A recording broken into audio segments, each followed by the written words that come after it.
Yo, people, welcome back to the YouTube channel. You already know what time it is. It's time for All You Can Eat Chelsea. I'm your host, to do the most, and never Coast Matisse in the building, joined by the casting crew, Miz and Younes. I love this intro because it just gives me enough time to faff around and make sure that I'm ready, and just, calm myself down before we talk about the mighty Chelsea. Miz, how you doing, bro? I'm doing good, man. Can't wait to talk about Everton game.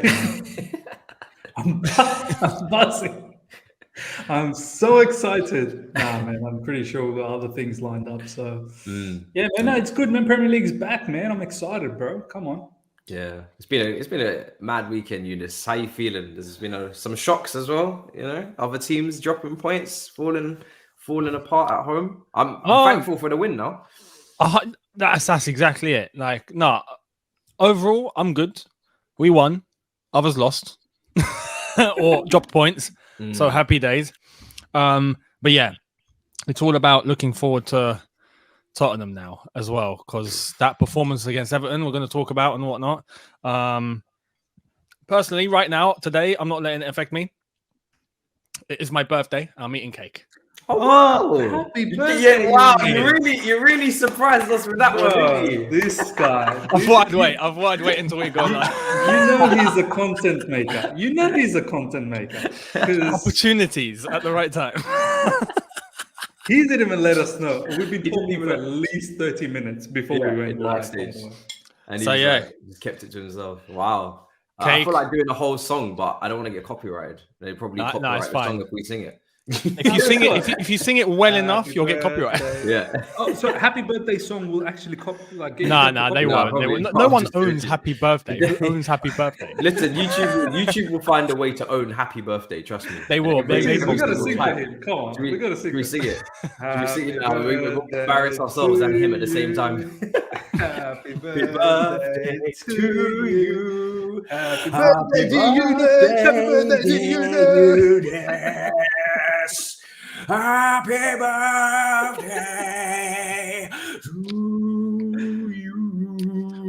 might do a little bit of that was R&B. That was proper Chelsea. Happy birthday, Younes. Happy birthday. Me and Michelle are not in sync whatsoever. I'm doing like opera, and your missus taking it to like opera, like R&B. Opera collabs with drill.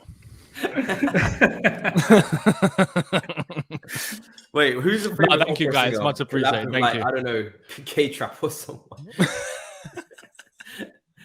Let's just say Adele collabs with a K-Trap or something like that. Yeah, listen, mad weekend, man. Thankful for the 3 points because our record there is shambolic. It was 2 wins in 10, I think, before this game.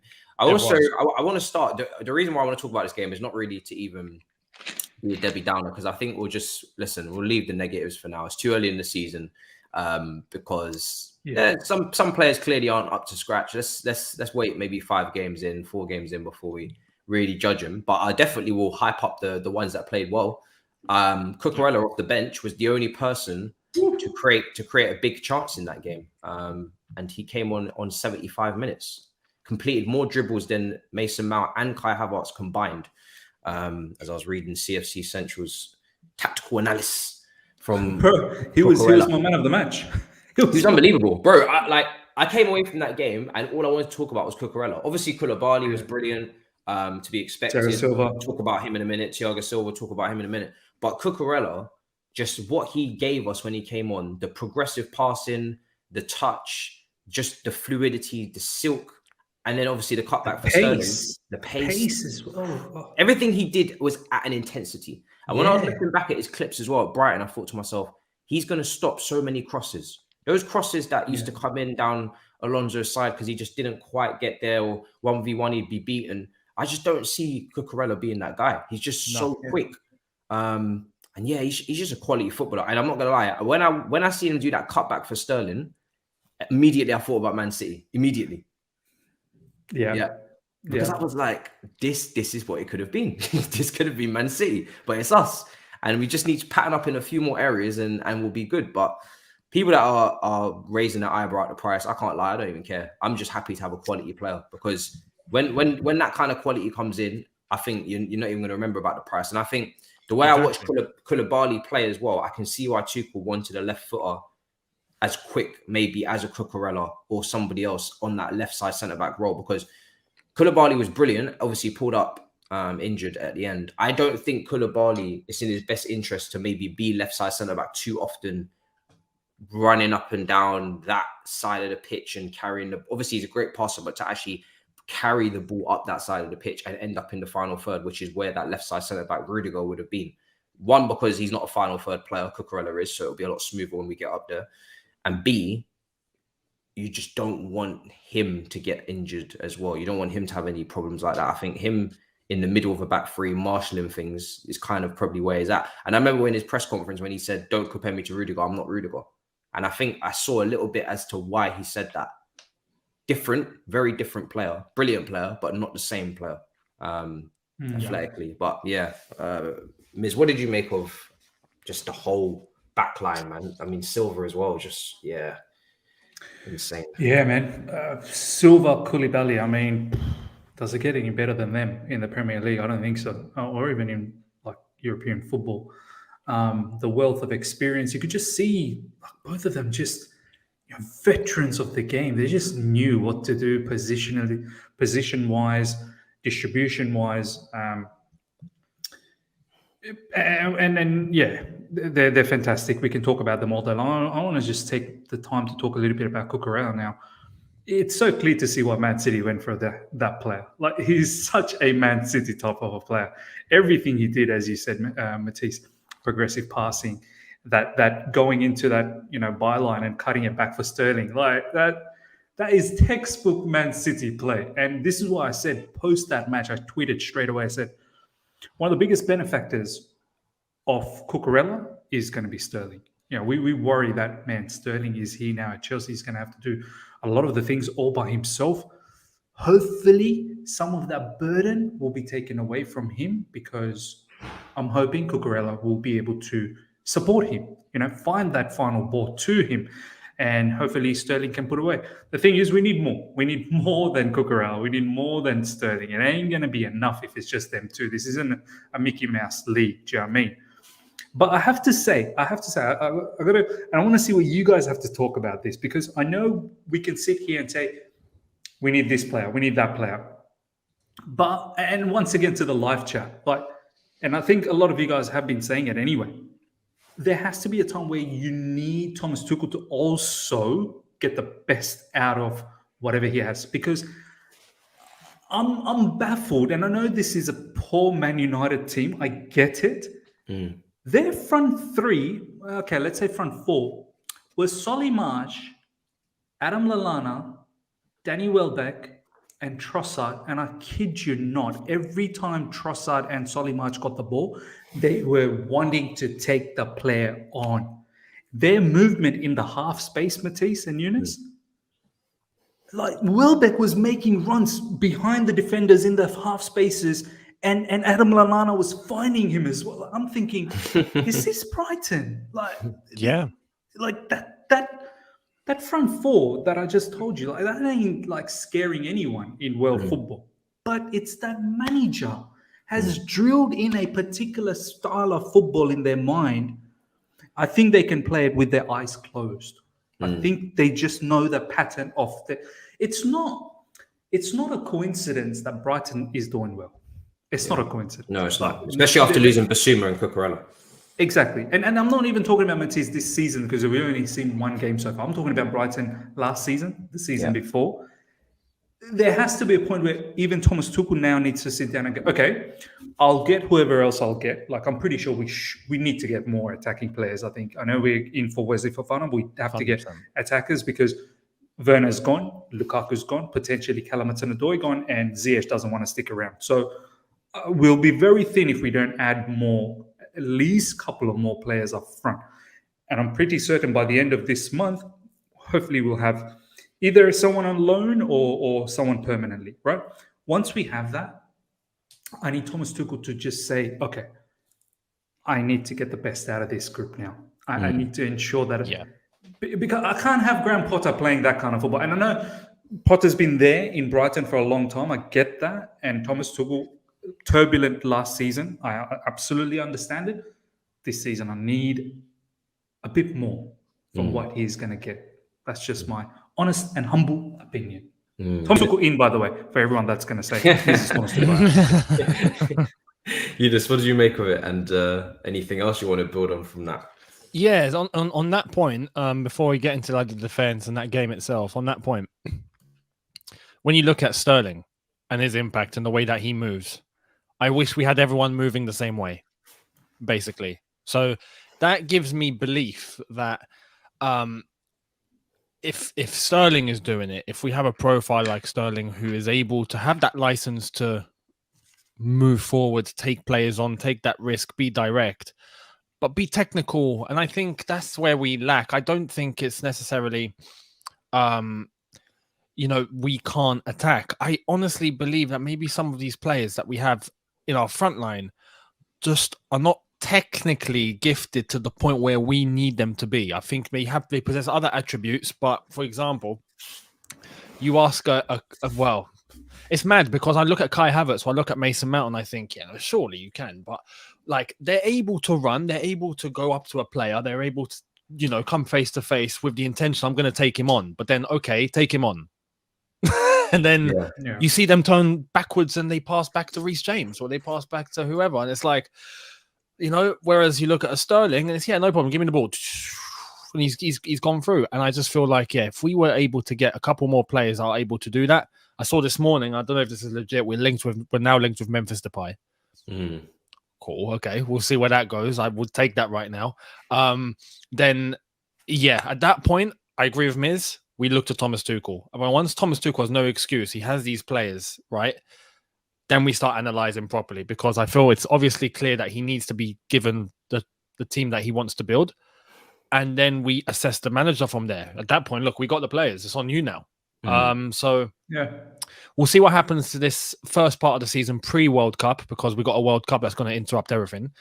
But that Everton game, defensively, some very, very good performances. I mean, Cucurella. I mean, you can now see why I had a dream. And I wanted this guy months ago because he's come in. He's come in, and I said it in my review. It's, you look at some players and you think you're Chelsea quality. You have a standard, like you walk right in. I look at Cucurella and I think of that. There are players that you come into a team and you have no doubts. You're like, I can play this guy any day of the week. He'll put in a shift. He'll put in a job. I don't need to worry. Cucurella's one of those. Much like the team we used to have. Remember when we all had those legends in the team? You don't even need to think about the lineup. You're just, that's fine. We got this. I think Cucurella goes into that mold. You just know you're safe. He knows what he's doing. So I'm really, really happy with him. Koulibaly, I thought, was sharp. Hopefully, he got taken off because he had a little bit of an injury, but nothing too serious, just precaution, I think, because, welcome to England. Defensively, the Silva, I thought everyone was superb. But going forward, we clearly lack that passage, that way of being able to take the ball forward and then create and then cause an overload and cause some pressure. We take too much time. We're a bit slow. We don't link up as quick as we should. It allows the opposition to get back into position. It allows them to defend. Everton went to a back 3, back 5 at times. They had us covered for some portions of that game. We need to find ways to break them down. But I'd like to think if we get players in, we're going to get that sorted. Do you know what? Just quickly, what really disappointed me is that Everton showed a lot more energy than us. I didn't like that. I was like, that's a team that we should not allow them to do what they... I was a bit baffled after the first half, like how much... Because personally, I don't really remember us having a clear-cut chance in that game. Do you guys remember us actually having a clear-cut... The Sterling chance, Sterling's offside. Sterling's offside goal. Any other ones that come to your head, like that we created? Or... No, nothing major. But again, I understand. Like, remember, pre this game, all of us were concerned, weren't we? After pre-season, we were like, we're not ready. We're not ready, and we're still not ready. This is why I'm happy we've beaten Everton. Cool, we've gone to a ground we normally struggle in. Tottenham. We knew we weren't ready though. And I still don't think we're 100% ready. And we got Tottenham. And that's what worries me now. Like he looked ready. They're damn ready. They're damn ready. So look, I put this on preseason. I don't know what happened there, but that was not a good preseason. No, too much traveling around. I think in terms of performances, like, you know, Chilwell clearly a bit rusty, although he was involved for the goal, got the penalty for us. James was definitely rusty, man. Gave the ball away silly amount of times. And when those two wing backs don't play at their best, the whole thing just looks came over. Yeah, the whole thing looked dead. Kai was poor, Mount was poor. Sterling, like you said, was carrying that attack on his own. He's the only person, but that's literally just a continuation of preseason. Yeah. If he had someone like him, but then also with elite passing on the other side, imagine if we had Rafinha on the other side, you know, that would be a game changer, really. You know, Rafinha would be a game changer for us because he would have been able to. I mean, Tuchel, you know, reportedly would have used him in that right wing back role as well, on the touchline. Could have been going past players out there or inside the middle as well. And it just, when you have a player like Rafinha who can go past players and gravitate players towards him like Sterling can, it just opens up more space for others. So it's a shame. But definitely, work needs to be done there. I think I'm definitely still feeling like this attack could do with a Depay more than Aubameyang. I feel like even though Aubameyang is a really good finisher, and apparently Barcelona are going to let one go, and I think Depay is going to end up being free because Depay that's the answer. That's going to be the one. But apparently Juve is after Depay as well. So. Yeah. Because once you're a free agent, you can go anywhere. He's only accepting top clubs. So it's going to be interesting. But Kai, big season for Kai. I don't know. After that performance, does Borja have a shout for Tottenham? It's an interesting conversation. 100%. I started. Honestly, do you know what? I know Matisse, you said we don't want to dwell too much on negativity, and that's why I didn't want to dwell on the negative side of things. But if I was to just touch on it a little bit, he's got to wake up, bro. He has to wake up.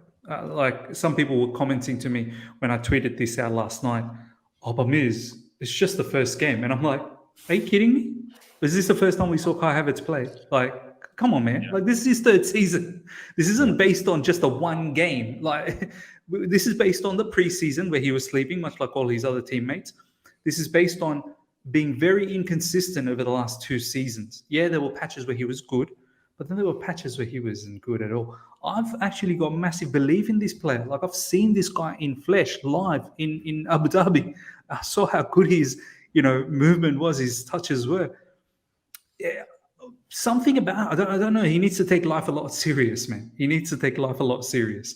I feel like he's just, I'm Kai Havertz. It's just going to click for me. It'll just, no, mate. Like, hard work, like all of that pays off. You've got to show that. I know, look, I don't care about him being nonchalant and being that sort of lethargic. Right? You be whatever you want to be. Just show me production. Be better. Be better. Be better because, go on, Younes. No, I was just going to say, if I'm Thomas Tuchel, I'm sticking him in a room and I'm playing Andrew Tate on repeat. And he's going to come out there, a different man. Hopefully on the field, not off it. And this is why, like, some people go. He needs to wake up. That's true. Some people go, like, lately we've been linked with Zaha, and obviously, look, Zaha is like, option number EF. Like, that's because we're not linked with any attackers. But the thing with Zaha is, at least he's a mature player. Like, he's 29, 30. I know there's some attitudinal sort of problems with him as well in game when he can get. I don't want another young player. Some people saying, why not Olise from Crystal Palace? Olise is a baller. I get that. I think how old is he? 19. It's not, he's 19. As much as I like the profile of him, this team needs someone that can score goals as well. Olise can create. Olise can create, but his goal scoring is not there yet, and we don't have time for that. Respectfully, we don't. We do need goals. I like Olise, and I do wish that this team could facilitate him, because I feel like Pulisic, I'm tired. I think he's tired as well. He looks tired of this. He probably, I'm not gonna lie, I think he probably is gonna need a change, I think, next summer, because he just looks drained now. He looks drained. Doesn't look like it doesn't look like he's excited for the new season. It looks like as if he's just going through the same pattern of play every single time. You just need something fresh, something new. Ziyech has wanted to go, I'm pretty sure, this summer. Callum Hudson-Odoi could be going on loan. Got a lot of attackers that have probably been here maybe too long now and need a change of environment, but whether that be on loan or permanent. And it would be nice to bring in an Elise and bench him and have him as a rotational option, continue to coach him. But we need a starter. We need someone that comes in right now and goes straight into the 11, much like Sterling. Yep. And that's not an Elise type player right now. We need someone more, like you say, the finished article. So we buy Saka. So we buy Saka. How much would he be? I think Arsenal would probably want 100 million for him. Yeah, they would charge us 100 million, I'd say. Yeah. How funny would it be if we went, okay. If Todd Bowley, let me take you out for a meal. That's where I do all the business. Let's have a meal. But it's funny because at the start of the window, we're talking about Rafinha and Dembele. Gnabry was mentioned, and now, it's just there's no options on that right. Do you know what, boys? I don't know if you saw this news. Bayern Munich are apparently saying, this is coming from Florian Plettenberg, the guy who's very clued with German news. He's saying that Bayern Munich are not put off by. It's not like Leroy Sané is not unsaleable. Like, he's up for sale if the right price, and the right price is somewhere around 60 to 70 million euros. So what's that? About 60 million. 55 million pounds. Something like that. I don't understand why Todd Bowley doesn't have a meal over there. He should be having a meal. I would love Sané at this football club, man. I really would. Sané, for me, if you're talking about best possible option right now in the market, I know he has some issues with injury over the last few seasons and whatnot. If you told me that Sané was coming in, I would genuinely be excited. Because if Depay, Aubameyang, I wouldn't be excited. I would be like, let's see how that goes. Compromise. It's like compromise. Short-term deal. Let's see what happens. If Sané comes through this building, I'll do laps. I'll be so excited. More than 26 as well. More than you can believe. Bro, when Sané was in the Premier League, he was one of my favorite. He was probably my favorite player outside of Chelsea in the Premier League when he was here. When he was at Man City. Him and Sterling as well. They've got a chemistry. Yeah. Sané is obviously German, so maybe Kai. But at that point, I'm not even caring if Kai is not on point. Then maybe he will try Sterling as the false nine. He'll put Sané on the right, and then whoever else can go on the left. I don't know. I think it's fluid. Broyo as well is knocking on the door. I'd love Sané, man. Sané is someone that can finish, but also gives you the creativity. So you get both. And I think you need both because, like I said, we don't create enough chances, but we also don't score enough. So you need to tick both boxes. Sané would be incredible, man. Incredible. He'll take his man on. He's got pace.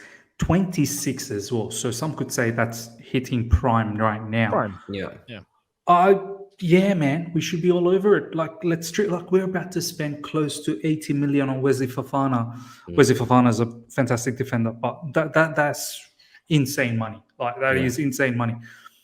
When you think about that type of money, like 55 million for Leroy Sané, that's a no-brainer for me. Do you know what I mean? Like, that's actually a good option. That, as Matisse said, like, you get excited about that player. That's an instant starter. Right now in this window, we are just buying starters. That's what we're doing. We're buying and we're making our starters squad players, and that's what we should be doing. Sterling comes in immediately the best attacker right now. Koulibaly comes in immediately top 2 defender. Cucurella comes in immediately ready to start games. And Chilwell is under immense pressure now. Yes, as he's going to need to be. Martsen just around the corner in Burnley getting man of the match after man of the match. I think Martsen, if he continues like this for Burnley this season, he's either he's either coming here or he's going somewhere else in the Premier League. Because he's the one that I actually was keeping an eye on and was quite excited about his potential. Not Dujon Sterling, who's don't say it out too much. Who's not better than Jonathan Klaus? Not better than Jonathan Klaus. Just want to reiterate that as Jonathan Klaus makes his move to Marseille and will probably play in the World Cup. Where's Dujon Sterling gone? I don't know. He's on. I think he's gone on loan to like Luton, or I'm not even sure. He was linked with like teams. I'm not sure what teams. It's a good question. Yeah. By the way, just saying, there's been news. Sesko has gone to Leipzig. Yes. Fighting with that. Don't think he's ready for Chelsea anyway. Let me tell you something. Man United are in the mud as well again. Yeah. Something interesting happening with that. All right, you guys might get excited about this. Not this summer, obviously next summer. Nkunku. Yes, yeah. I know you. So Timo Werner is going there, as we know. He's going to Leipzig. Yeah. And Sesko is coming in 2023. Nkunku's release clause is up for grabs from 2023, which is, I think they're trying to, it's plain to see. Some club's going to trigger that, and they're getting prepared for that scenario. I swear we need to be on that as well, man. Like, if we want to wait and get a player like Nkunku, who is a lot more technical than Timo Werner, so I'm not worried about from that aspect at all. Bundesliga tax and this, that, the other. He's actually very technical. Yeah. Very, very good in tight spaces. You don't play for France and not be technical. Exactly right. Yeah. Do we know his release clause?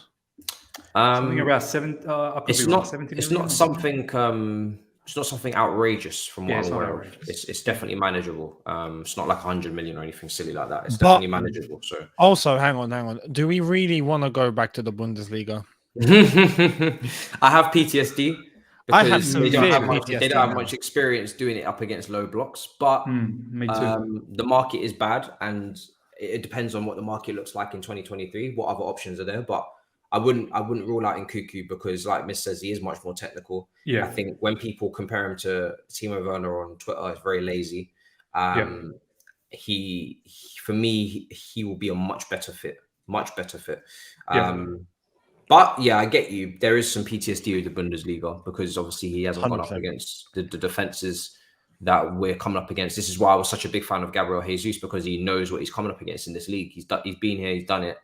And he's got the stamp to prove it. So that would have been ideal. But yeah, we'll have to see what the market looks like. But I wouldn't rule him out. I think there's something about him that we could definitely use. The thing with the release clause is Real Madrid will be looking for an attacker next season. Because Benzema, how much longer can he go on for? I'm pretty sure PSG will be looking around as well. How long can Neymar, Messi, and all of those guys go on PSG are the one that we have to watch out for. And Nkunku, French, PSG, French team. Like, it's a brand, isn't it? Like Mbappe and Nkunku. They'd be my favourites right now to get him. Would be PSG, I'd say. It'd probably be PSG. They could where he was, isn't it? That makes sense. PSG? I think it might have been, yeah. He came from PSG. I remember going through PSG's academy when they had Diaby. Diaby was at PSG and he went to the Leverkusen brother. Yeah. Nkunku was definitely at PSG because people were saying that Tuchel, when he was younger, mismanaged him, had him at wing back. So he's definitely not coming to Chelsea. I could see that Bayern Munich be interested in Nkunku. They could be, exactly. Yeah, so he did come from PSG. Yeah. So there's quite PSG had some good young French players coming through, and they binned them all for the Galactico. Obviously to chase the Galactico players to try and chase that Champions League, of course. And Campos is coming in and be like, that didn't work, did it, lads? Their new manager as well, Gautier. He's more driven by actual spotting talent, especially in France. Him being French, I think that could be an option. It'd be a different way about doing business from PSG's side of things. So So we killed off the Nkunku. Before you got excited, we killed it for you already. So there you go. Give it and take it away immediately. My PTSD has gone down. Yeah. But I mean, all in all, good win. We move on. I think Tottenham I'm very nervous for. I'm not saying I would take a point, but I think a point is realistic. But you would take a point. Yeah.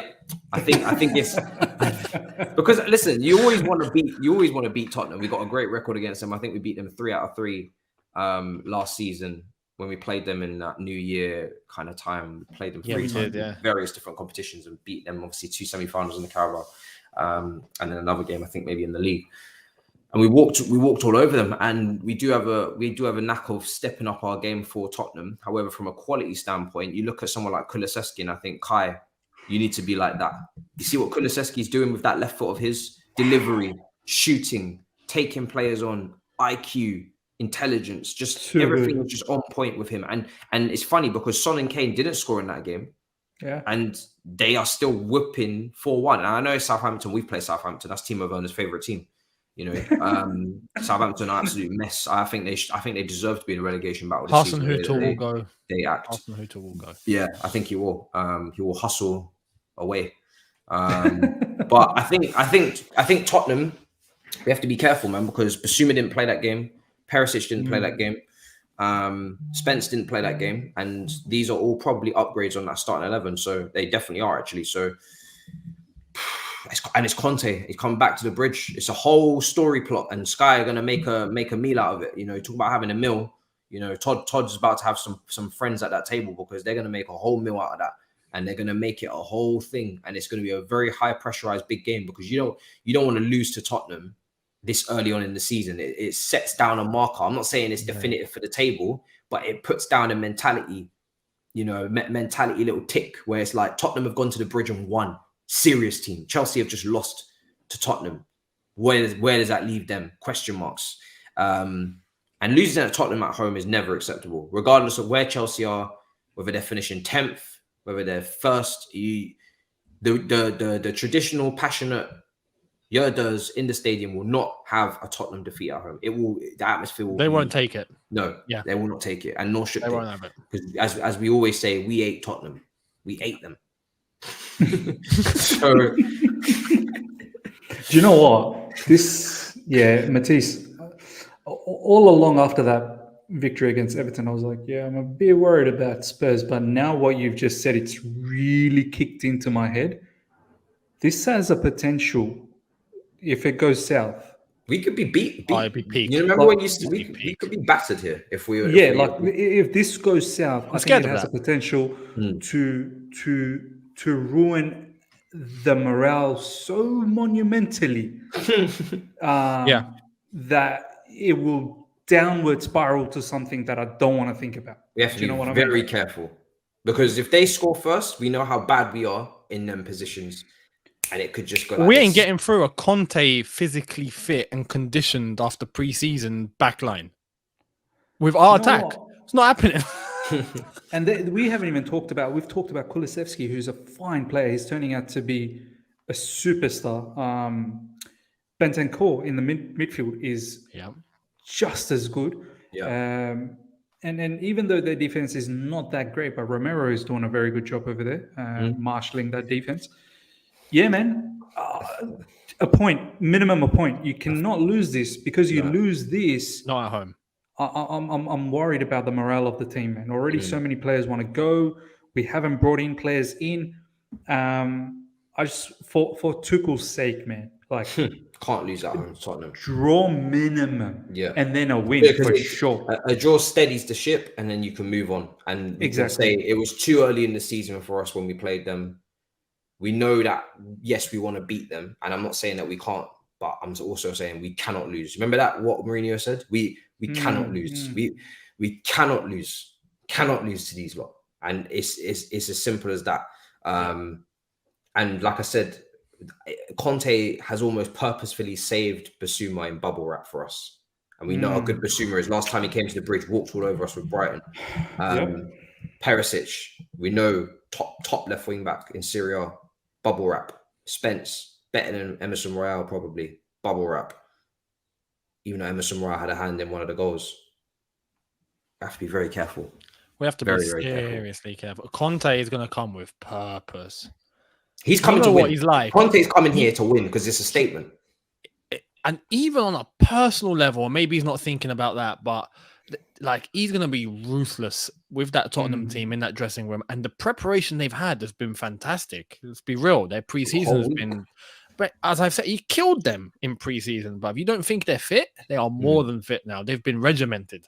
They are going to come. And if we were fit, if our preseason was good and I was like, yeah, we're ready, I wouldn't be scared. Yeah. I'd be like, we have quality here. This is fine. I'm worried we're not ready. Like, we're going to be facing a Tottenham team under Conte that are ready, and we're not ready. And that's where I think the demise could happen. That's where I think we let ourselves down. And we haven't even spoken about Richarlison. This is the thing. He hates us. He hates us. And he always scores against us. And he needs to show his love to the Tottenham faithful. And there's no better way to do that than to score at Stamford Bridge and have a nice celebration picture to post an Instagram story the following day. Conte will show Richarlison. He'll be like, he'll show him on screen that goal that he scored for Everton against us. He'll be like, you made them suffer? You must make them suffer again. Make them suffer now. We're in a position where we already knew Son and Kane walk into our team and become one of our best players. Right? 100%. Kulusevski walks into our team. Richarlison walks into our team. All four of their attackers and one of their bench attackers walk into our team. That's actually nuts when you think about it. That's the difference. And when I do my previews and my combined 11s, there's no Chelsea attacker. Maybe Sterling. I squeeze in there. That's it. That really is it. This version of Mason that we saw against Everton doesn't come anywhere close. And even still, I wouldn't even classify Mason as an attacker against these lot anyway. So he would. Is it true that Thomas Tuchel? Because some people were saying to me on my live chat just a moment ago, and also on DMs as well. Is it true when Thomas Tuchel was doing the gesture in the match, you guys would have all seen? He was doing it to Mason, I think. Yeah. Was he doing it to Mason and Havertz? Probably both. People are saying he did it to both. They're saying they're both sleeping. Yeah, I mean, he did that numerous times. I thought he was doing the Dembele celebration. Yeah, I was like, is he doing Dembele? I'm like, Thomas, we haven't scored yet. I thought at first he done it to Kai, and then it looks like he's talking to Mason. But as he's doing that, it's like he's looking at Kai. But then some people are saying no, he's done it to Mason. So I don't know what the three it is. He's done it multiple times. Did it multiple times. Yeah. I remember two or three occasions he did that.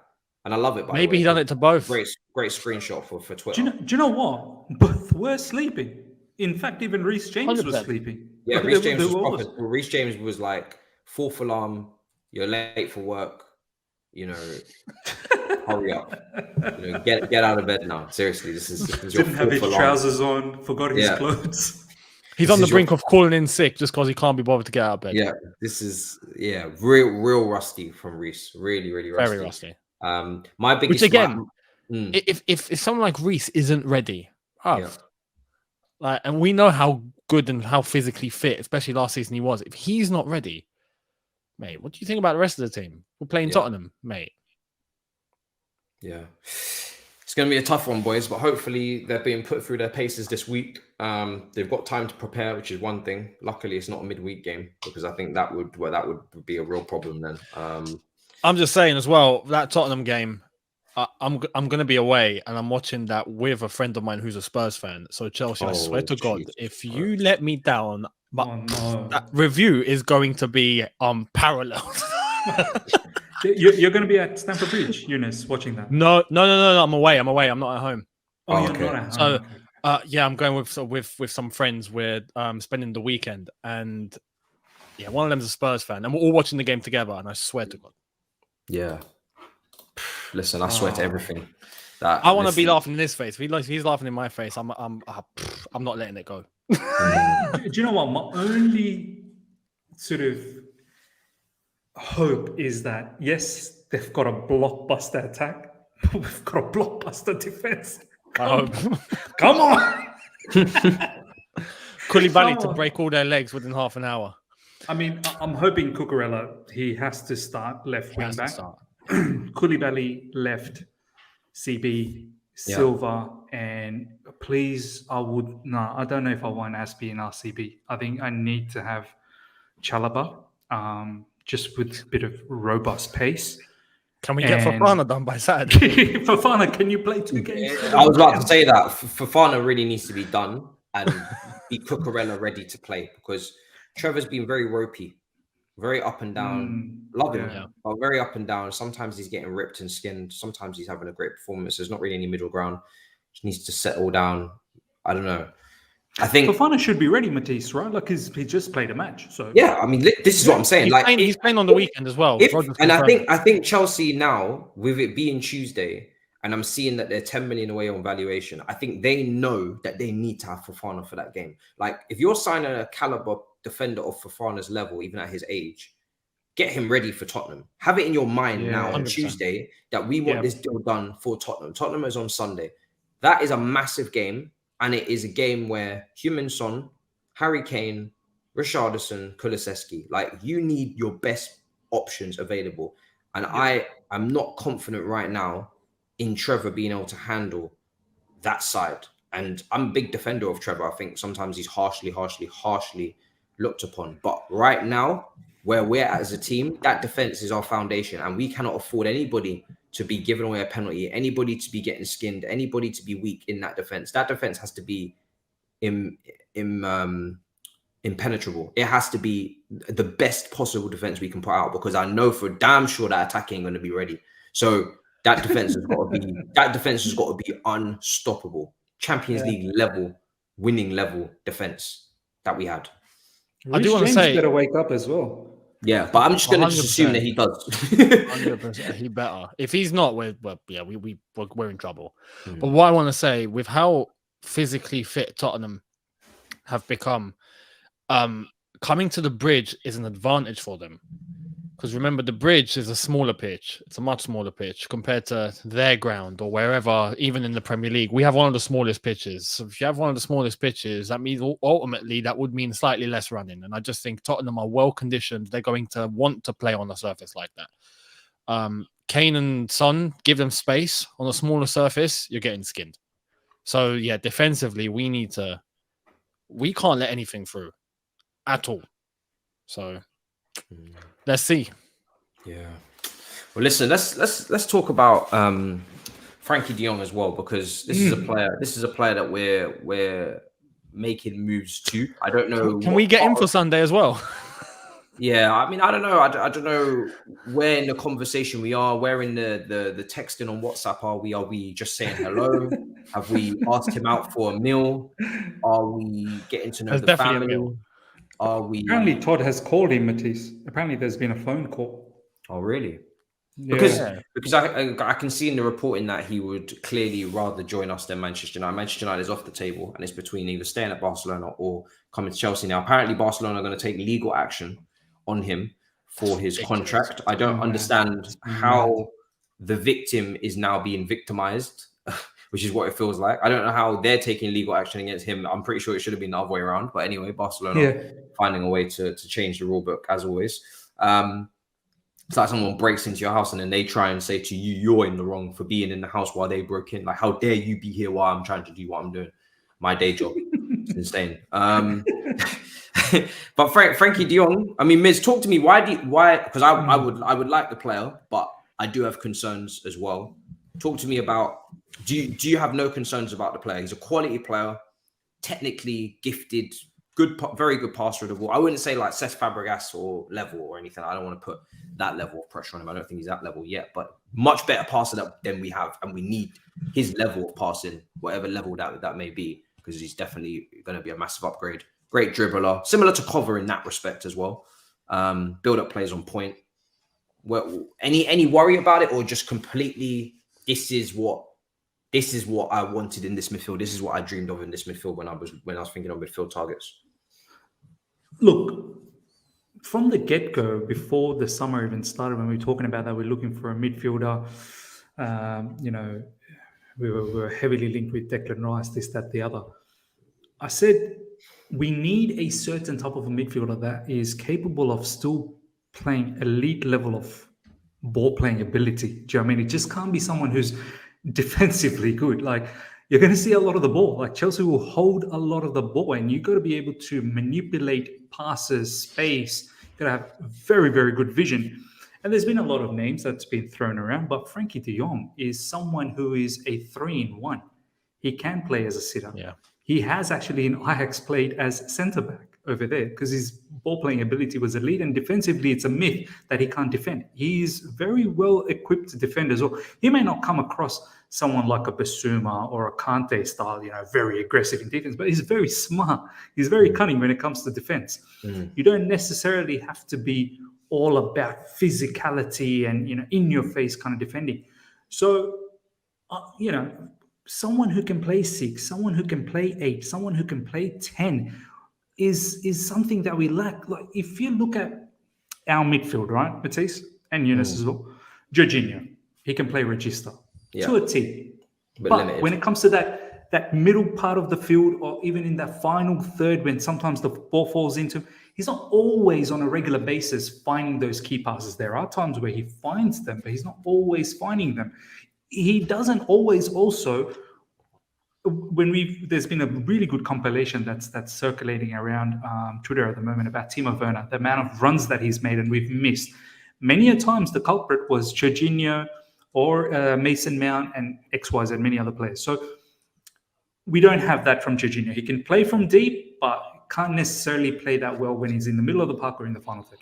Kovacic, once again, plays really well from deep, drives into really good areas, and does have the end product at times, but he doesn't have the shooting skills. He doesn't. He gets into tasty positions where you think he can slap one in and take a punt. He doesn't always do that. I know every now and then he'll have that banger against Liverpool that he did last season, but it's not like it's a regularity with him.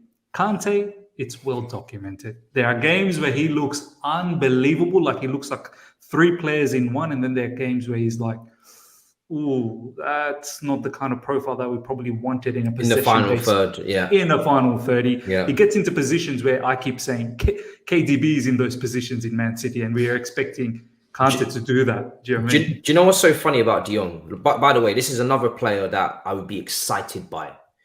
Sané, De Jong, Fofana. If you told me those were the last 3 signings, I don't know what I would do. It would be more than you can believe. It would be insane. Well, you will not be able to, I will probably get hit by a bus by my excitement. You will see some sort of community post that will be fairly sad, but just know I died happy, because something would have went wrong. I would be that excited because those 3 players are what you call elite level players. Funny thing about De Jong, and Cucurella gives me similar vibes. And I know, despite what the public may believe, I like Kante. However, I am very clear for me on what I want Kante to be doing in our team, and also how long I want Kante to be doing it for, and the competition that we need to have for Kante when he's injured. Cucurella and De Jong give me similar vibes in a way. I feel like Cucurella is probably going to end up being potentially better going forward than Chilwell, although from a goal scoring aspect, Chilwell's got that covered at the moment. Cucurella probably needs to add more goals to his game and more assists, but I think the assists will be fine because he won't be playing with Brighton forwards. He's playing with Chelsea forwards. So actually, no, same problem. I was going to say, it's the same problem, bro. He's looking at Mumbai and he's looking at Welbeck. He's thinking, you guys just don't take chances. I'm going to go to Chelsea. And he looks at, oh, you guys do this too. You don't take your chances as well. Oh, fantastic. I'm used to this, guys. Don't worry. I'll create a surplus of chances. From an assist point, but yeah, from a goal standpoint, Chilwell's been doing his thing. But I feel like going forward, potentially, he could be an upgrade on him. We'll have to see. I don't like pitting them against each other too much because I think they're just 2 quality players that I'm just happy to have. And at this point, this is what you need in the team. I'm not comparing them to bums and Deadwood now. This is serious competition. But defensively, he plays in that back 3. I haven't seen Chilwell do that, so maybe defensively he could be better. De Jong, better in the final third than Kante. With that final pass, final ball, as you saw at the end of that clip that you posted, ridiculous pass. Kante, that's not Kante. He does that for Barcelona very regularly as well. Build-up play, it's not even a conversation. Better than Kante, build-up play. So you actually want him ahead of Kante and behind Kante. And Kante just kind of does the middle area. Interceptions, tackles, good dribbling at times, gets past players and then releases it to a De Jong or someone, gives it, and just continues to be that ball winner in the midfield and recycles possession. It's weird how that pivot is meant to work, but that is kind of how I envision it in terms of you want De Jong to almost play that 1-2 with Kante and keep going, and then Kante kind of sweeps up. But I think if we bring in a player like De Jong, I think 2 players are very key. Someone like Sané, who can take more players on in the final third, so you don't have to commit. Because I feel like sometimes when you have attackers like Kai, like Mount, who don't go past players as much as Gnabry would, or a Sané would, or a Dembele or a Rafinha, you then have to commit a Kante in the final third. I see Kante running along with his little smile into the box. Where are you going, kid? Where are you going? He's going there because we need numbers now, because you're not taking your player on. You're not taking him out of the game. Whereas if you get a winger that takes him out of the game, maybe that stops Kante from having to be up there all the time trying to give you an extra number, an overlap or whatever, an underlap, just to give you an extra runner so you have more space and time to do what you're doing. And then I want Kante to be close to De Jong. And I think also Ampadu could be key because he's the only player that we have right now that I can think of that can play in the center of a back three, but actually step into DM and make that a 4. Everybody comes in. Koulibaly comes in. Trevor, whoever comes in. Wingbacks come in. 4. Ampadu steps up. DM, De Jong released. Kovacic released. Kante released. This is why when I seen Ampadu links to Splenza, wherever this is in Italy. Spezia. Sorry. You made it sound like a disease. I see. And I'm not case of Splenzia. And I'm not saying he's going to play often. He's not. But I think someone of that skill type, similar to like a David Luiz, obviously levels clear, but you know David Luiz played in the middle of back three, stepped into DM, long shot against Fulham, ridiculous footballer, unbelievable in his peak. Marquinhos, PSG, another player that Tuchel's used. Centre, sometimes back three, Thiago, Kimpembe, stepped into DM, played DM. We need someone who does the complete opposite of what we actually do currently, which is we release the left side and right side centre-backs up, the wing-backs go up. If we want to change the narrative and be tactically flexible, that middle centre-back needs to be able to step into DM and everybody else kind of retracts. And then you could release those 8s, those midfielders. And that could even give license to Mason playing in that role. Gallagher, this is where someone like Gallagher actually makes sense now. If you have somebody who's an anchor and then you have a De Jong, and if Mason's injured, you put Gallagher in there next to De Jong, and it gives you, now you've got the best of both worlds. You've got the energy, you've got the goal scorer who's gonna counter press, but you've also got the technician who can find the player in those half spaces that can actually pick out a pass, who's good with the build-up play. Same with Kovacic. You need the balance. When people have like Gallagher and Mace, I say, where's Kova? Where's a De Jong? Where are these players that are elite level build-up, elite level, technicians, but also Kovacic's passing as well has improved. Hopefully it carries on.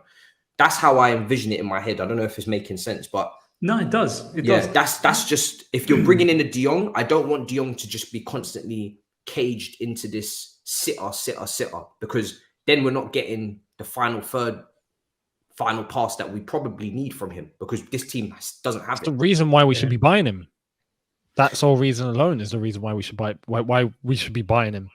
It's his ability to take the ball and go forward and contribute, but at the same time knowing that he can get into that position of being able to sit and defend and be that all-round central midfielder, which we lack. So, yeah, if we end up restricting De Jong from doing that, there's no point in getting him.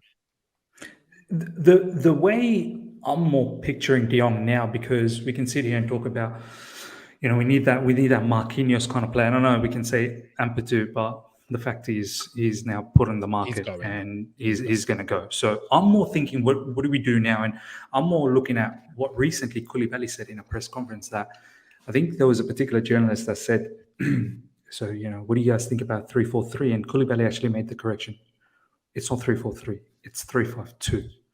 So I'm thinking it's going to be either Sterling or, Broha or whoever else up front, whoever we get. And then it's going to be with coming from the wing backs.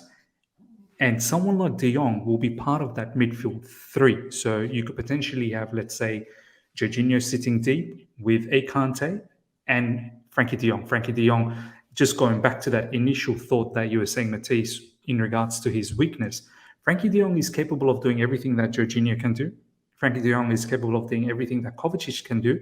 But what he adds on top of that is his shooting ability and that final third passing. Something I don't think he's KDB level. No way KDB. That pass he gave to Erling Haaland against West Ham. KDB is both-footed. It's just sensational. But at least someone like Frenkie de Jong, he will always have the eye for a key pass. From that did have some goals at Barcelona, you're right. Yeah, he had some. Yeah, long range. There was one in the El Clasico, man. You guys, I don't know if you saw this. Oh, I remember doing the watch along. Oh my days, that was a sensational, proper technique hit from at least 30 yards out. And he's got that in his locker. The one thing maybe he doesn't have is obviously Kante's defensive abilities, but that doesn't mean that he's like a nobody in defense. He can definitely defend. He's not a bum. Like he'll run back, he'll recover, he'll try and do as much as he can, but obviously you're not going to get Kante level. That's what I'm picturing. So you got 2 up front, the width coming from the wing backs. You got Frenkie de Jong playing as a sort of like a quarterback, as they say in America. And then the two midfielders can then sort of progress just behind Frenkie de Jong if they need to add another. And then don't forget the LCB and the RCB.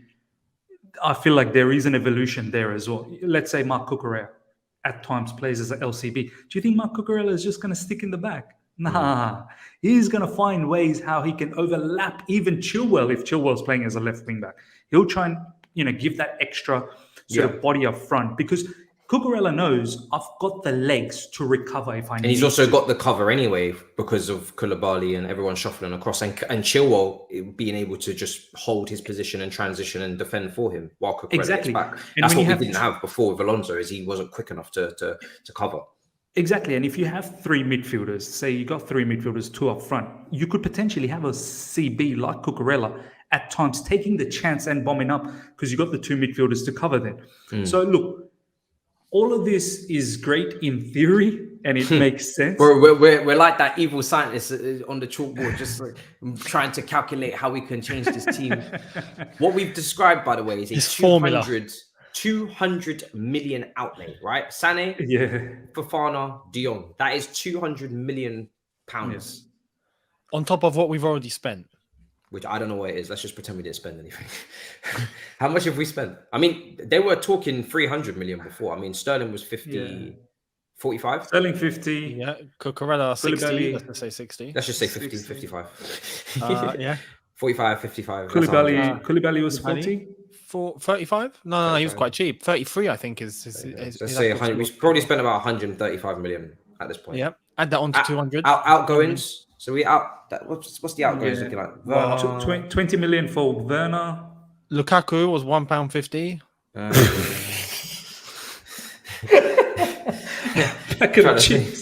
Jesus Christ. Let me Ampadu should be what, 15 to 20 million? No, I said we have to keep him.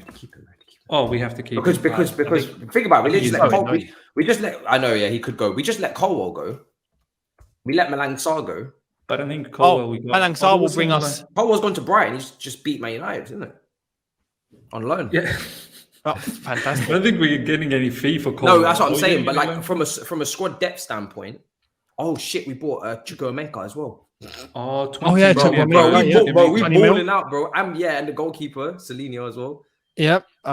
What Malang Sarr's going for? What would be 13 million? It's a total, that's nice. Todd is splashing the cash, bro. We have to say Lukaku's wages, boys. Oh yeah, that's 300k that we don't. Do you know what the problem is? Christiansen free transfer, Rudiger free transfer, Matt Miazga free transfer, Danny Drinkwater released, Masunda released. This is our outgoings don't even tally up to 10 million at this point. We're getting a 7.2 million loan fee from Lukaku. Obviously, Werner is still to be completed. We have not raised more than 30 million by the time Werner's gone. Ziyech will but we will. We're getting there. Ziyech will be 20. 20. Alonso will be 10 million euros. 10 million euros. Yes. Malang Sarr will be 13 as a total. I love how we're trying to find money. We're trying to find money. See if we can spend another 200 million. If we spend another, but make no mistake, right? If we were to get Sané, De Jong, and Fofana, minimum competing for the title.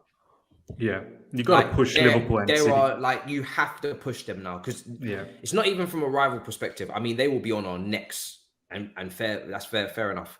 But even for Tuchel now, you've spent 300 million. You've got in 2 new centre backs, a new wing back / centre back, a new midfielder, and 2 new forwards. That is as good. That is a 10 out of 10. And then Lukaku leaving and Werner leaving make it a 12 out of 10. You've got the right outgoings and you've got ridiculous incomings. You have to close the gap. And I'm not saying you have to win the league, because I don't think anybody has any God-given right anymore to win the league. Like, it's just winning the league as an expectation is no longer a real thing, because Man City don't even say they have to win the league. Every year they say we want to compete with Liverpool, but neither of them are guaranteed. But we have to, minimum for me, put up 80, mid-80s, 80s, minimum 80s. You got to be in the 80s points. You got to be in the running. You got to be involved. You got to be the little horse under Jose Mourinho. Demba Ba, Fernando Torres, Eto'o. you should never be like, oh no, we're going to win the league. Like, no, yeah, you're right. I don't think anyone, even in history, would logically go, yeah, we're going to win the league. But people would always, or teams, at least back in the day, would always go, we're in the title race. Yeah, we're in the race. Definitely. If we're going to win that race. If we get those players, if we don't get those players, then it's another top 4 slog. Exactly. Yeah. Exactly. Yeah. So right now we're in. I think right now we're still a top 4 team. Only just. Just on the Frenkie de Jong, however, I read that article from the Athletic. It's mad, man. It is mad. Barcelona is actually trying to say that it was a criminal activity, whatever contract that was signed up during the pandemic for Frenkie de Jong and 3 other Barcelona players. They agreed to do deferred wages at that time, and they agreed on a 2-year extension with increased salary, so on and so forth. Barcelona is saying, we don't know. There's a new president now. Whatever you did back then, first of all, null and void. And secondly, criminal activity. There was some illegal, agreements and whatnot. I don't understand how Frenkie de Jong is still wanting to be at Barcelona. That's what really, really confuses me. Apparently, Todd Bowley, as per the article, has said, we will pay you the deferred wage. So it's approximately us. Yeah, this is what the Athletic said, David Onson. 17 million pounds. That's not cheap, man. That's a lot of money. Todd Bowley is willing to outlay and clear your debt. Well, clear Barcelona's debt and make sure you get paid. And obviously, whatever the terms and conditions, I'm pretty sure he's not going to get paid as much as he was getting paid at Barcelona. But I think it'll still be a handsome amount. I don't know. And Todd Bowley, in the article from what David Onson said, that meeting Barcelona's valuation, that ain't going to be a problem either. I know Man United has struck a deal from that perspective, but we can match that as well. Easily. I don't get why Frenkie de Jong's not moving. A lot of people are saying he will take that reduction because his other option is you take the 50% reduction and you stay at Barca, and your previous contract is null and void, so you're not going to get those money. Don't get it. It's a dream to play for Barcelona, isn't it? That's De Jong. He wants to be at Barcelona. I think he probably spent so much time, building up to this moment where he's like, I'm going to play for Barcelona. He's done a brilliant job at Ajax, makes that massive move to Barcelona. He's a quality player, done well for them, and it's not like Braithwaite, It's not like players like this where you're like, bro, you got lucky to be here. And to be honest, even the way they're treating him is a disgrace because they're booing him. They signed him outside of a window because they needed him desperately, and he came to help them when he left, I think, Getafe or whoever it was. And now they're booing him because they don't want him anymore. It's very classless. But De Jong's a quality player. He's Barcelona level. So it's strange. It's a weird one. But obviously the reason why he's going is not because he's not good enough or not because they don't actually rate him. It's because of the whole contract situation and the money that he's on. But yeah. Well, all the players apparently that they owe money to now, those 4 players that you mentioned in terms of the criminal activity, Barca would need to cough up 311 million. And that's one of their economic levers. I think that's one of their whole lever. They can't be doing that. The thing is, exactly. The thing is that they were saying that the 4th economic lever's coming in. PK will take a pay cut. We'll be able to register these La Liga players. Now this has happened.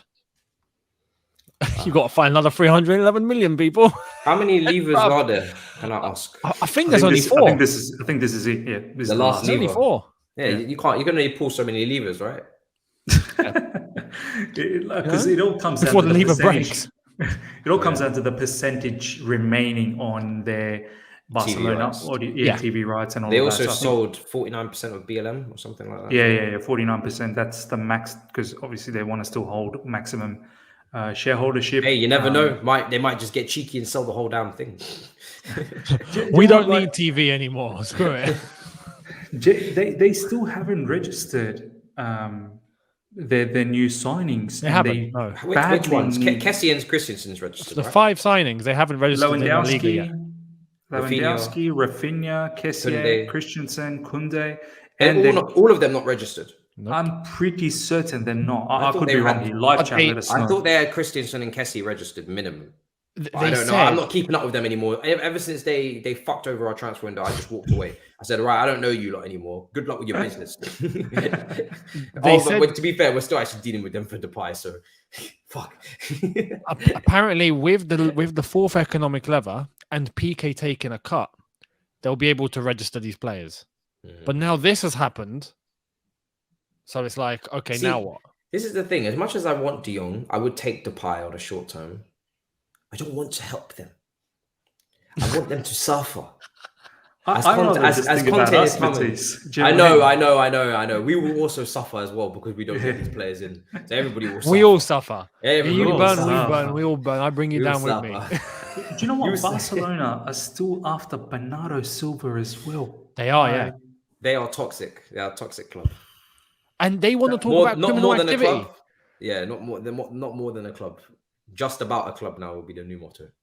No, they're proper thugs over there, man. I reckon they'll make it happen. So probably, they'll put a gun in your head. Like seriously, I think they're just make sure you take Marcos Alonso first before you do anything else. All right. Yeah. As much as I wish you the worst, make sure you bring in this player because you can't be out here signing all of our transfer targets and then you don't take our deadwood as well. Like, make sure you take Alonso. We don't need him. We really don't need him. Emerson, we should be taking some sort of money for. I don't care if it's like 5 million. Kennedy as well needs to go.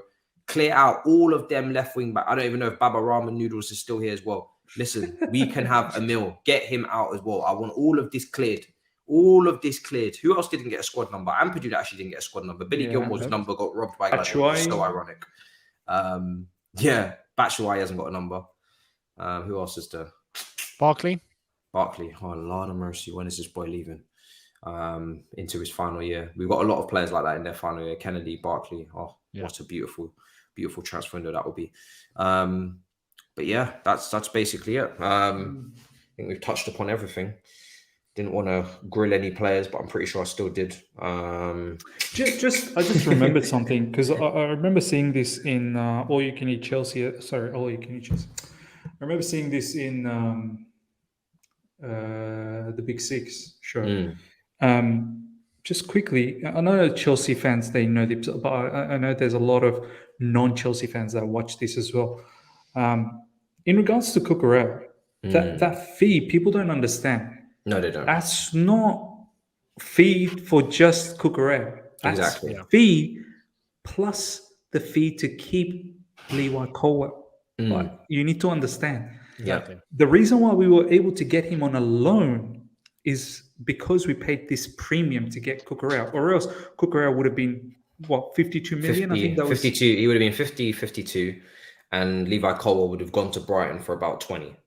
Exactly. So net out, Cucurella was actually a 32 million player, because if we were going to net him out, but we're not doing that. We're keeping Levi Colwell as our player who's on a loan. And this is why we've given Brighton a premium money to get Cucurella. So, Brighton, they're a football club. They're going to still run the show. They get themselves Levi Colwell for this particular season. Now they've got 62.5 million in their kitty. Well, they got 55 and then add-ons depending on what Cucurella actually does. I'm not even sure what those add-ons even include. I'm pretty sure they'll get all the add-ons. Cucurella will get all the add-ons. You'll get all those KPIs ticked off easy. And that gives Brighton their scouting network, who's a fantastic scouting network. A full year to find someone with that much money. So exactly. Brighton's a win-win. If you look at it from the perspective of we buy Cucurella and then we let Colwell go for what would it have been 20 million, but then we have a buyback of 45. We're adding 25 onto what we'd have to get him back for. We'd be looking at about 75 million. Maybe 80 to get Cucurella and get Colwell back on a buyback. Whereas now we have Cucurella and we have Colwell developing for a year, and then he comes back and we have both players for 63 million. Yeah. It's a win. Perfect. It's a win. So, yeah. It's a massive win. And as much as I've tried to explain this to rival fans, they don't care. The agenda must still run.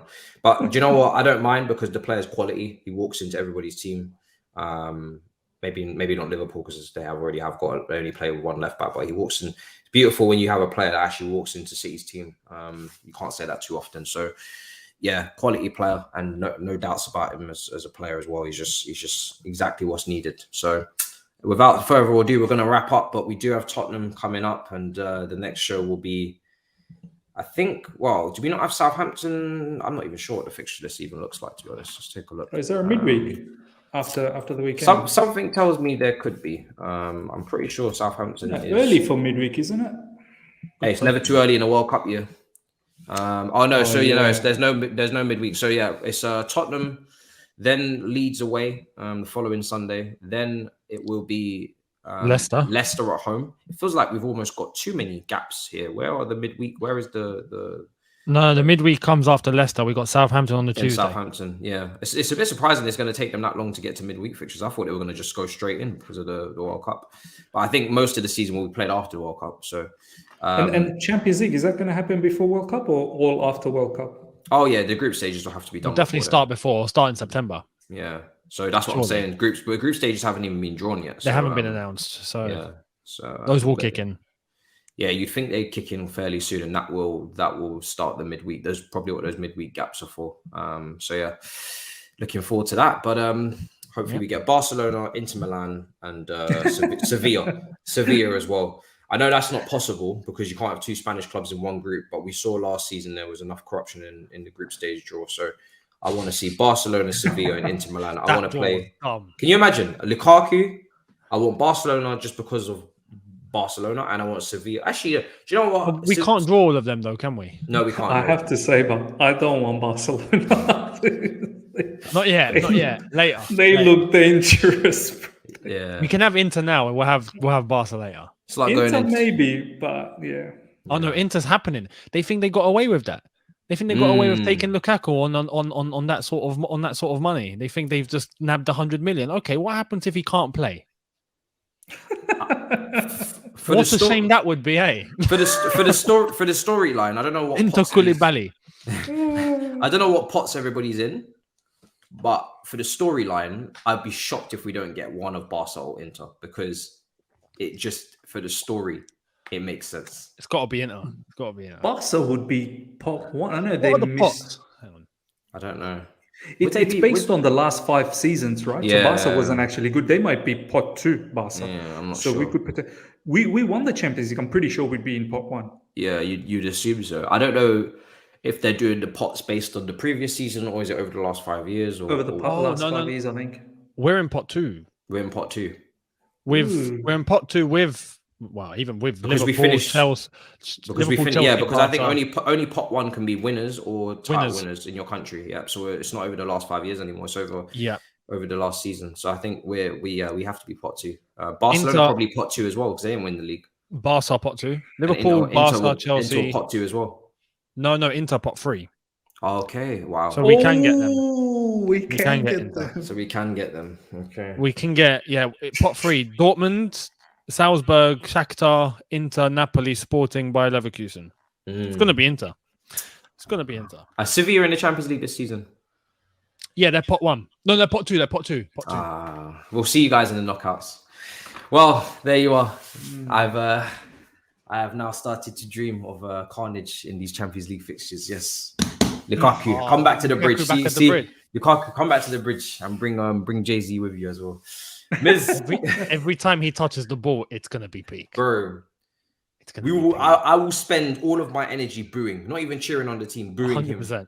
Him. I will reserve my energy to boo him over cheering the team. And I know that sounds wild, but I need the team to know. I need the team to know who might have his phone number in their contact book that it needs to be deleted, and we are not friends anymore. Yeah, you know when girls say, "Oh, we don't like her anymore." I want you guys to know we do not like him anymore. Delete him out of your contact book. We hate Lukaku. Do you understand? We hate him. And I also want to and the reason why I'll boo over cheers for that, because I want him to know, don't come back. You see, this is a loan deal, and you think you can come back next summer, and no. I don't want to see you against Grimsby Town in a friendly. Do not come back. This is the end. Make sure you find a permanent residence when you return to London. Do not come back here. Yeah, you are no longer renting in our property of Chelsea. You need to find somewhere else to live. That's it. You've been kicked out. Miz, let them know where to find you, bro. Pleasure as always. Yeah, man. The other side of the coin, let's get to 16,000 now.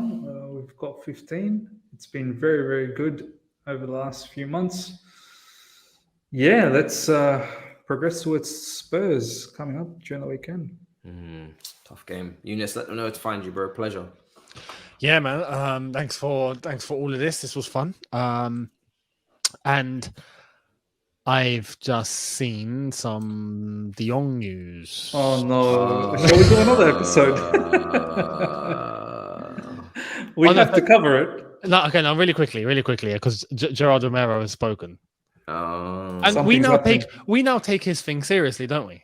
We do. Well, We do. if you're not taking him seriously, then something after everything that's happened, yeah, kind of have to, the Twitch twerker needs to be taken seriously. I'm actually gonna get some lights like his that do the dance. Yeah, and I'm gonna have two different modes this season. I'm gonna have a party mode when we win, and I'm gonna have the world is ending mode, and I'm gonna have candles in the background, and it's gonna be fire. Boys, you know, like we hold Fabrizio right, like up here, but when it comes to Barca news, Gerard Romero is a level above. 100%. Here we go. He's a 100%. Level above. Like I think he is the things are happening mode. He is the only one that can change a here we go to a here we know. Like here we know. All right. So what's the news? What's the news? So, he says, Justin, Juan Laporta wants both Frenkie de Jong with a reduced salary and Bernardo Silva in the squad next season. That's one. 2, Chelsea are ready to pay whatever it takes to sign Frenkie de Jong. That's come from Gerard Romero. It's up to Frenkie de Jong now. It's simple. And there's Ben Jacobs with news now. Anyway, okay, we're gonna start another episode, so I'm gonna end it there. Wait, they were gonna include de Jong with Bernardo Silva. Yes, they want to keep de Jong and get Bernardo Silva. Yeah. Basically, wants to keep the player and then spend even more money that they don't have to get. Yeah. I was going to say they can't do that, but they don't have rules over there. So it is what it is. Okay. But yeah. And Ben Jacobs has spoken about de Jong and gone into detail. So yeah. Anyway, Younes Talks Football.